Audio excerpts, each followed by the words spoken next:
آپ مفتی صاحب کی طرف آئے کراچی میں کہ اے غلام اگر آپ پہ نافذ کر دیا جائے، غلام کا مطلب ہے کہ حبشی، اس کیس میں انہوں نے کہا حبشی غلام بھی آپ پہ، اور وہ ظالم ہو تو تم نے اس کی اتباع کرنی ہے. یہ درس دے رہے ہیں. آگے کہتے ہیں کہ شامیوں نے دیکھا ہے نا حاکم وقت کے حالانکہ ظالم تھا، اس کے خلاف بغاوت کی تو کیا ہوا ان کے ساتھ. سوچے کیا کر رہے ہیں آپ لوگ، کیا کر رہے ہیں. حدیث پہلے تو پوری سنائے کہ اگر ایک حبشی آپ پہ آ جائے حکمران بن کے مسلط ہو جائے اور وہ تمہیں اللہ اور اس کے رسول کے راستے پہ لے کے چلے، تب تم نے اس کی اتباع کرنی ہے. مفتی صاحب کی اتنی بڑی تو آپ نے نادانستہ طور پہ تو نہیں کی ہوگی. آپ نے وہ حدیث پوری کیوں نہیں سنائی یہاں پہ کہ اگر وہ حبشی اکٹھا آپ پہ غلام نافذ کر دیا جائے مسلط حملے سے کر کے، اور وہ تمہیں اللہ اور اس کے رسول کے راستے پہ لے کے چلے، تب تم نے اتباع کرنی ہے. یہ کون سا اسلام سکھا رہے ہیں کہ جو مرضی آ جائے آپ نے اس کی اتباع کرنی ہے، جو مرضی کرے اس کی اتباع کرنی ہے؟ یہ اسلام سکھا ہم نے. آپ کس نے ڈرے ہوئے مجھے بھی بتا دیں. اور شامیوں کہہ رہے ہیں کہ شامیوں نے جو شورشیں کی، جو کوششیں کی اس ظالم کے خلاف، دیکھو ان کا نتیجہ کیا. نتیجہ بتاؤں نتیجہ فوز الکبیر.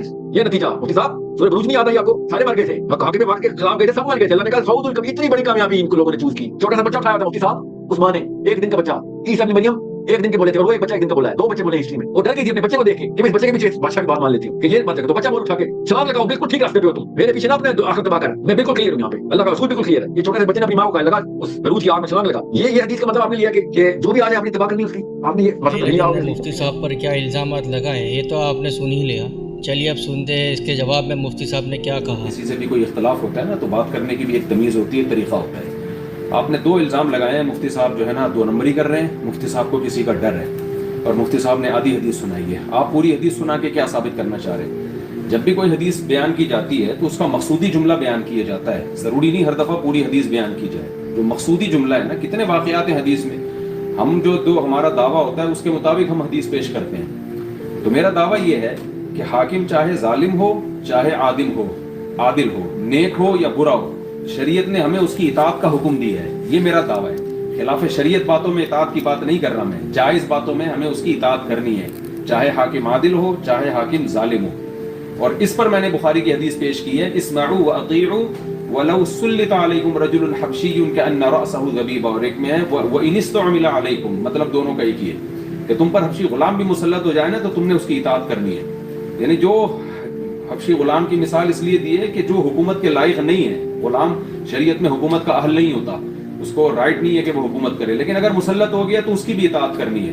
تو یہاں جائز چیزوں ہی کی اطاعت ہے، ناجائز کی اطاعت ہم کبھی بھی نہیں، ہم نے کسی کو کہا کہ ناجائز چیزوں میں یا کوئی کتاب و سنت کے خلاف آپ کو لے کے جا رہے ہو تو آپ اس میں بھی اس کی اطاعت کرو. اگر میں اس کا قائل ہوتا کہ جو حاکم ہے وہ کتاب و سنت کے خلاف حکم دے پھر بھی اس کی اطاعت کرو، تو میں عدالتی خلا کے خلاف اتنے کلپ بناتا پاکستان میں اور جگہ جگہ لوگوں کو کہتا کہ بھئی یہ جو کورٹ فیصلہ کر رہی ہے خلا کا، یہ خلا کا لدم ہے.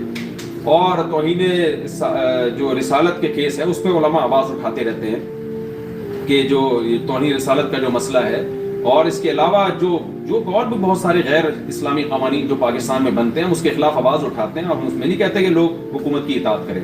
تو آپ کیا ثابت کرنا چاہتے ہیں اس حدیث سے کہ پوری حدیث مفتی صاحب نے نہیں سنائی، آدھی سنائی ہے؟ آپ کا دعویٰ اگر یہ ہے کہ جی حاکم ظالم ہو یا عادل ہو ہم نے اس کی اطاعت نہیں کرنی ہے، تو آپ ذرا کھل کے بولیں نا. ڈرتے تو آپ ہیں. آپ بولیں پاکستان میں بغاوت کرو، امریکہ میں بغاوت کرو، کینیڈا میں بغاوت کرو، ساری دنیا میں بغاوت کرو.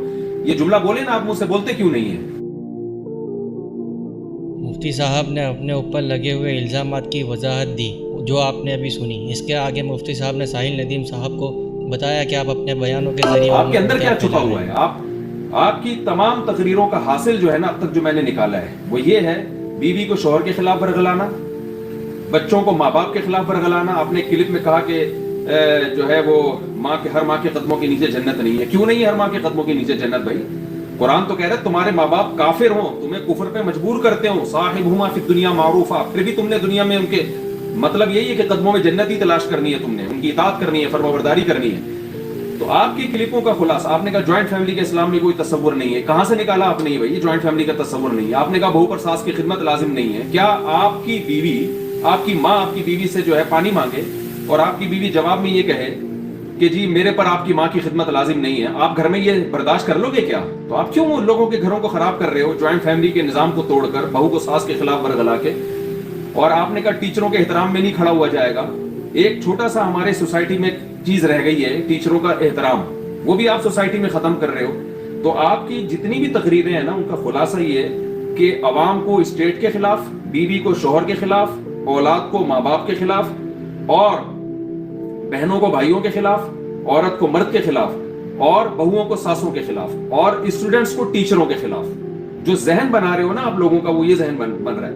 کتنی کمپلینٹس آپ کے خلاف میرے پاس آئی ہیں، مگر میں نے آپ کے احترام میں کبھی آپ کا نام لے کے اس لب و لہجے میں بات نہیں کی. آج میں پہلی دفعہ فرسٹ ٹائم اس لب و لہجے میں بات کر رہا ہوں، اس لیے کہ مجھے نہیں لگتا کہ آپ کو شاید کوئی عزت جو ہے راس آ رہی ہو.